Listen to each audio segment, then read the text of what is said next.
Union Saint-Gillois'ın Milan Hockey ile ilgilenmeye başlamasına hiç şaşırmadım. Çünkü onu ilk izlemeye başladığımda aklımda sürekli aynı soru vardı. Bu oyuncu gerçekten stoper mi? Top ayağına her geldiğinde güvenli pası değil, oyunu değiştirecek pası arıyor. Rakip baskıya geldiğinde topu uzaklaştırmıyor, rakibini eksiltmeye çalışıyor. Hatta bazen orta saha oyuncusu gibi topu rakip ceza sahasına kadar taşıyor. İşin daha da ilginç tarafı ise bunlarla da yetinmemesi. Bir bakıyorsunuz ceza sahası dışından gol atıyor. Bir bakıyorsunuz çizgiye inip asist yapıyor. Peki son yıllarda Belçika Ligi'nde yükselişe geçen Union Saint-Gillois bu oyuncuda ne gördü? Gelin birlikte inceleyelim. Milan Hockey'i ilk izlemeye başladığımda aklımda sürekli aynı soru vardı. Bu oyuncu gerçekten stoper mi? Çünkü top ayağına her geldiğinde güvenli olanı değil, oyunu ileri taşıyacak seçeneği arıyor. Çoğu stoper baskıyı görünce topu garanti pasla oyunda tutmaya çalışır. Hockey ise baskıyı aşmanın yollarını arıyor. Bu yüzden ilk izlediğim andan itibaren bana bir stoperden çok orta saha oyuncusunu hatırlattı. Bunu en net gördüğüm pozisyonlardan biri şu. Takımının neredeyse tamamı ön tarafta. Topu kaybetse rakip çok tehlikeli bir geçiş yakalayacak. Buna rağmen ilk tercihi geriye oynamak olmuyor. Rakibini üzerine çekiyor, doğru anda yaptığı vücut hareketiyle ilk baskıyı tamamen boşa çıkarıyor. Ve önünde oluşan boşluğu değerlendirmeye devam ediyor. Burada beni etkileyen sadece rakibini geçmesi değil, o riski alabilecek özgüvene sahip olması. İşin ilginç tarafı bunun tek seferlik bir aksiyon olmaması. Sezon boyunca benzer pozisyonlarda sürekli top isteyen, baskının içine girmekten çekinmeyen ve ilk baskıyı kırarak takımını öne taşıyan bir oyuncu profili çiziyor. Bu yüzden top ilk olarak ona geldiğinde Den Haag hücum başlangıçları çok daha akıcı hale geliyor. Aynı düşünceyi burada da görebiliyoruz. Top daha rakibe ulaşmadan önce hareketleniyor. Rakibinin önüne geçerek topu kazanıyor. Ardından üzerine gelen savunmacıyı da tek dokunuşla oyundan düşürüyor. Burada isterse şutunu zorlayabilir ama kafasını kaldırıp boşta kalan takım arkadaşını görüyor ve doğru pası veriyor. Skor tabelasına asist yazılıyor ama bence bu pozisyonun asıl değeri topu kazanış şekli ve kazandığı topu birkaç saniye içinde net bir gol fırsatına çevirebilmesi. İşte tam olarak bu yüzden Milan Hockey'i klasik bir stoper olarak tanımlamak bana doğru gelmiyor. Çünkü onun en dikkat çekici özelliği savunma yapması değil, kazandığı ya da ayağına gelen topu birkaç saniye içinde doğrudan hücum avantajına dönüştürebilmesi. İlk bölümde Milan Hockey'nin top ayağındayken ne kadar rahat olduğundan bahsettik. Ancak beni en az bunun kadar etkileyen başka bir şey daha vardı. O da sol ayağı. Çünkü o sol ayağı sadece pas isabetini yükseltmek için kullanmıyor. Oyunun temposunu belirlemek, rakip savunmanın dengesini bozmak ve hücumu bir anda başka bir noktaya taşımak için kullanıyor. Bu yüzden Milan Hockey'nin paslarını izlerken dikkatimi çeken şey hiçbir zaman pasların başarı yüzdesi olmadı. O pasların hücumu ne kadar hızlandırdığı oldu. Bunu en net gördüğüm pozisyonlardan biri bu. İlk uzun topu savunma uzaklaştırıyor ve hücum bitecek gibi görünüyor. Top tekrar Hockey'nin önüne düştüğünde ise panik yapmıyor. Önündeki boşluğu değerlendirerek topu rakip yarı sahaya taşıyor. Doğru zamanı bekliyor ve savunma arkasına bıraktığı ara pasıyla takım arkadaşını kaleciyle karşı karşıya bırakıyor. Burada beni etkileyen şey sadece attığı pas değil. O pası atabilmek için önce sabretmesi ve doğru anı beklemesi. İşin ilginç tarafı bunun da tek seferlik bir aksiyon olmaması. Aslında istatistikleri de bunu doğruluyor. Bir stoper olmasına rağmen maç başına yaklaşık 20 isabetli pası rakip yarı sahada yapıyor. Yani paslarının büyük bölümü sadece topu dolaştırmaya yönelik değil, hücumu ilerletmeye yönelik. Bunun yanında sezonu 7 büyük şans yaratarak tamamlıyor. 3.55 asist beklentisi ve 5 asist yapması da bunun tesadüf olmadığını gösteriyor. Çünkü bu rakamlar onun paslarının yalnızca isabetli değil, aynı zamanda doğrudan gol pozisyonu hazırlayan paslar olduğunu da ortaya koyuyor. Uzun paslarda da benzer bir profil görüyoruz. Maç başına yaklaşık 4 isabetli uzun pası bulunuyor. Ancak burada önemli olan sayıdan çok denemelerin karakteri. Hockey çoğu zaman risksiz uzun toplar atmıyor. Savunma arkasındaki boşluğu arıyor ya da oyunun yönünü değiştirerek rakip yerleşimini bozmayı hedefliyor. Aynı düşünceyi burada da görebiliyoruz. Topu kazandıktan sonra ilk refleksi güvenli pas oynamak olmuyor. Başını kaldırıyor, önündeki alanı kullanıyor ve topu rakip yarı sahaya taşıyor. Rutier'in savunma arkasına yaptığı koşuyu gördüğü anda ise pasını tam zamanında bırakıyor. Pozisyon golle sonuçlanmasa bile burada yine aynı oyun zekasını görüyoruz. Topa sahip olmayı değil, birkaç saniye içinde rakip savunmayı oyunun dışına çıkarmaya çalışıyor. İşte bu yüzden Milan Hockey'nin sol ayağı bana sadece kaliteli bir pas ayağı gibi gelmiyor. Bana göre o sol ayak Den Haag'ın hücumlarını başlatan en önemli opsiyonlardan biri. İlk iki bölümde Milan Hockey'nin topu oyuna nasıl soktuğunu konuştuk. Ama onu farklı yapan şey sadece pas kalitesi değil. Çünkü top rakip yarı sahaya geçtiğinde de rolü bitmiyor. Birçok stoper hücum ederken güvenli bölgede kalmayı tercih eder. Kontratağı karşılamak için savunmanın dengesini korur. Hockey ise tam tersine doğru zamanı gördüğünde hücumun içine girmekten çekinmiyor. Ve bunu sadece duran toplarda da yapmıyor. Açık oyunda da sürekli üçüncü bölgeye katılıyor.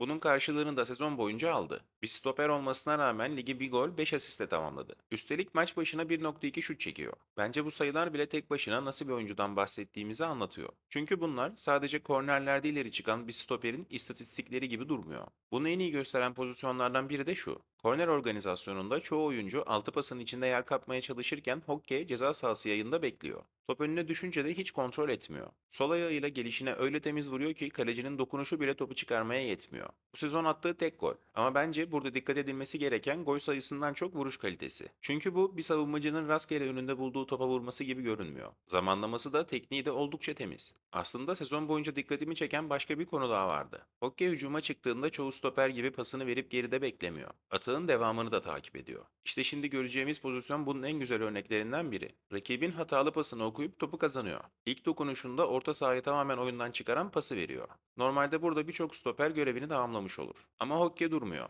Sol kanattan bindirmeye devam ediyor. Top tekrar önüne geldiğinde bu kez rakibine baskı yapıp ikinci kez topu kazanıyor. Çizgiye kadar iniyor. Ve arka direğe gönderdiği yerden pasla takım arkadaşına boş kaleyi hazırlıyor. Asist tabelaya onun adıyla yazılıyor. Ama bence bu pozisyonun değeri bundan daha büyük. Çünkü aynı hücum içinde hem topu kazanan, hem oyunu yönlendiren, hem bindirmeyi yapan, hem de son pası veren oyuncu yine Hokke. Bu yüzden 5 asist benim için sürpriz değil. Hatta sezon içinde kaçırılan bazı pozisyonları da düşününce bu sayı çok daha yüksek olabilirdi. İşte bu yüzden Milan Hokke'yi klasik bir savunmacı olarak tanımlamak bana yine eksik geliyor. Çünkü o sadece hücumu başlatan oyuncu değil. Doğru anı gördüğünde ceza sahasına kadar inip hücumun son dokunuşunu da yapabilen bir savunmacı profili çiziyor. Top ayağındayken Milan Hokke'nin fark yarattığını görmek kolay. Ama söz konusu bir savunmacı olunca asıl önemli olan şey topsuz oyunda da aynı seviyeyi koruyup koruyamayacağı oluyor.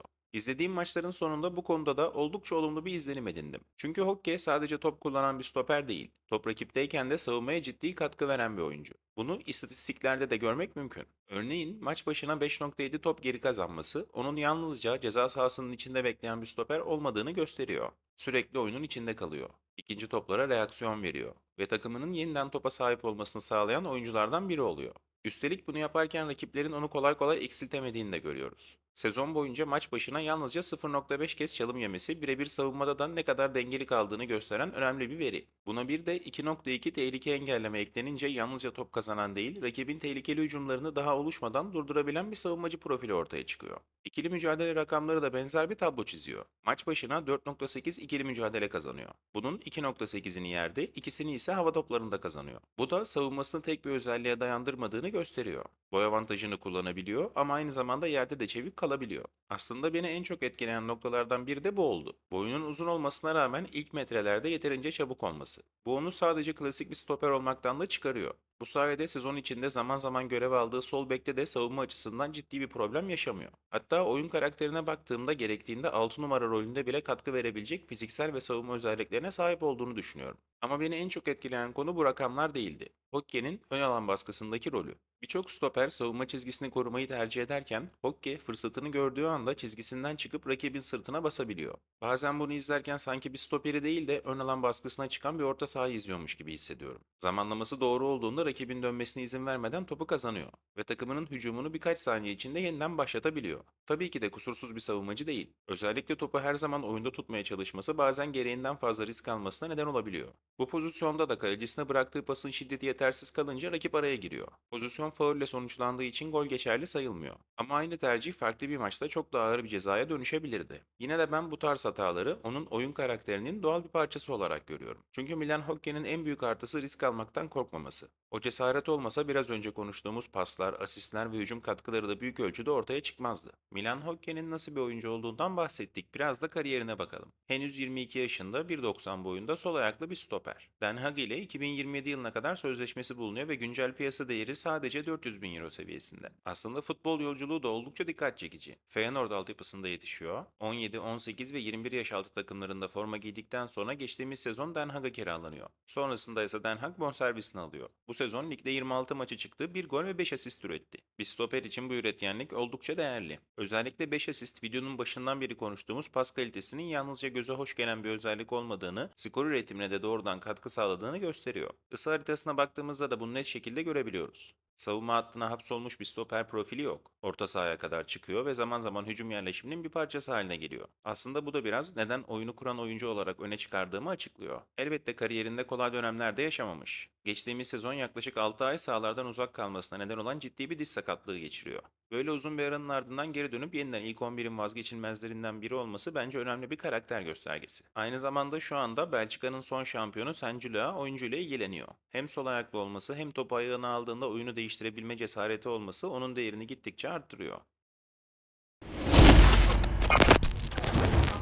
Videonun başında bir soru sormuştum. Bu oyuncu gerçekten stoper mi? Video sonunda cevabım hala aynı. Evet, Milan Hokke bir stoper. Ama klasik anlamda bir stoper değil. Çünkü onu özel yapan şey savunma aksiyonları değil. Top ayağına geldiğinde oyunun yönünü değiştirebilmesi, baskı altında doğru kararı verebilmesi ve gerektiğinde orta saha oyuncusu gibi hücumun ilk pasını atabilmesi. Elbette gelişmesi gereken yönleri var. Bazen gereğinden fazla risk alıyor. Bazen de bu cesareti top kayıplarına dönüşebiliyor. Ama açıkçası ben bu hataları değiştirmesi gereken kusurlardan çok doğru yönlendirilmesi gereken alışkanlıklar olarak görüyorum. Henüz sadece 22 yaşında. Feyenoord altyapısından çıktı, ciddi bir diz sakatlığını atlattı. Den Haag formasıyla kendini yeniden kanıtladı ve bugün Belçika'nın en başarılı kulüplerinden birinin radarına girmiş durumda. Bence bu ilgi tesadüf değil. Çünkü modern futbolda oyunu geriden kurabilen stoperlerin değeri her sezon biraz daha artıyor. Ve Milan Hokke de doğru gelişimini sürdürürse önümüzdeki yıllarda çok daha üst seviyelerde izleyebileceğimiz isimlerden biri olabilir. Biliyorsunuz ben Göztepe taraftarıyım. Hokkeyi Göztepe'de görmek çok isterdim. Çünkü ben her ne kadar sevsem de bir sol stoperde sağ ayaklı Bokele'yi oynatıyoruz. Ancak Sancilio'a ilgisinden sonra bunun pek ihtimali kalmadığını biliyorum. Normalde çok fazla stoper videosu hazırlamamaya çalışıyorum.